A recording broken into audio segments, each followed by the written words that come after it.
ఢిల్లీలో ఏపీ మంత్రి నారా లోకేష్ పర్యటన కొనసాగుతుంది. పార్లమెంటుకు వెళ్లిన Nara Lokesh TDP parliamentary party కార్యాలయంలో ఎంపీలతో భేటీ అయ్యారు.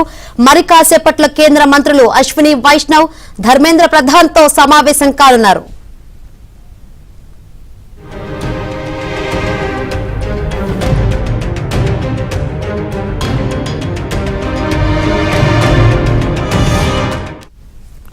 మంత్రి నారా లోకేష్ ఢిల్లీ పర్యటనకు సంబంధించి మరిన్ని వివరాలు అందించేందుకు మా ఢిల్లీ బ్యూరో చీఫ్ కృష్ణ సిద్ధంగా ఉన్నారు.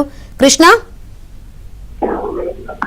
ఏపీ విద్యా ఐటీ శాఖల మంత్రి నారా లోకేష్ ఢిల్లీకి చేరుతున్నారు. ఢిల్లీకి వచ్చిన తర్వాత తొలి పార్లమెంట్ కి చేరుకుని ఇక్కడ కేంద్ర రైల్వే శాఖ మంత్రి, ఐటీ శాఖ మంత్రి అయినటువంటి అశ్విని వైష్ణవ్తో ప్రస్తుతం భేటీ అయినారు. అయితే అంతకుముందు పార్లమెంట్ లో మంత్రులు నారా లోకేష్ ఎంపీలు, మంత్రులు అందరూ కూడా స్వాగతం పలికారు. ఈ పార్లమెంటరీ పార్టీ కార్యాలయంలో ఆయన తర్వాత ఎంపీలతో భేటీ అయ్యారు. తర్వాత అశ్విని వైష్ణవ్, ధర్మేంద్ర ప్రధాన్తో ఆయన భేటీ కాబోతున్నారు. అయితే అశ్విని వైష్ణవ్తో ప్రస్తుతం భేటీ అయ్యారు. అయితే అంతకుముందు విద్యా ఐటీ శాఖలకు సంబంధించి ఏదైతే కేంద్ర స్కిల్ డెవలప్మెంట్ శాఖకు సంబంధించినటువంటి మంత్రి జయంత్ చౌదరితో టీడీపీ పార్లమెంటరీ పార్టీ కార్యాలయంలో భేటీ అయ్యారు. ఆయన Jayant Chaudhary TDP parliamentary party కార్యాలయానికి వచ్చి మంత్రులు లోకేష్ వెళ్తారు. అందులో విశాఖలో జాతీయ నడిపిన శిక్షణ సంస్థ ఏర్పాటు చేయాలని విజ్ఞప్తి చేశారు. ఏదైతే విశాఖలో జాతీయ నడిపిన శిక్షణ సంస్థల ఇన్స్టిట్యూట్ ఏర్పాటు చేయాలని కోరినటువంటి లోకేష్ విశాఖ జిల్లా పెద్ద గంజాల్లోని 5 ఎకరాల స్థలాన్ని జాతీయ నడిపిన శిక్షణ సంస్థ NSCI స్థాపన కోసం రాష్ట్ర ప్రభుత్వం ముందస్తుగా గుర్తించినటువంటి విషయాన్ని కూడా జయంత్ చౌదరి దృష్టికి తీసుకొచ్చారు.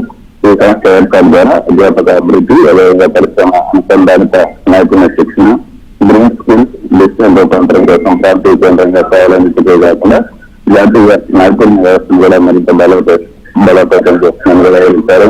అదేవిధంగా రాష్ట్రంలో ప్రస్తుతం అమల్లో ఉన్నటువంటి పరిమితిని మించి సబ్సెట్ ఏపీ ద్వారా ఎన్సీఈటీ తర్వాత పెంచి పెద్ద ఎత్తున సేకరించేందుకు ప్రత్యేక అనుమతి మంజూరు చేయాలని కూడా కోరారు.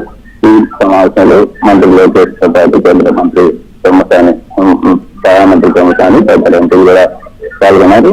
ప్రస్తుతం లోకేష్ కేంద్ర రైల్వే శాఖ మంత్రి అశ్విని ఆయన ఐటీ శాఖల మంత్రి కాబట్టి అశ్విని ఇటీవల ఆయన అమెరికా పర్యటనలో ఇటు ఏదైతే మైక్రోసాఫ్ట్, అదేవిధంగా యాపిల్ ఈ సంస్థలకు సంబంధించినటువంటి అధినేతలతో కూడా భేటీ సీఈఓలతో సంబంధించిన భేటీ, వాళ్ళు మన భారతదేశానికి వచ్చి పెట్టుబడి పెట్టడానికి అడ్డంకులు ఏవైతే కలిగించాల్సిన వస్తుంది. ఆ మేరకు కొన్ని మనకున్నటువంటి ఐటీ సెక్షన్లో ఉన్నటువంటి సెక్షన్ కొంత సవరించాల్సినట్టుగా వస్తుంది. వాటి గురించి ప్రస్తుతం అశ్విని మాట్లాడుతున్నారు. ఆ తర్వాత ధర్మేంద్ర ప్రధాన్ కూడా ఆయన కలిసే అవకాశం ఉంది.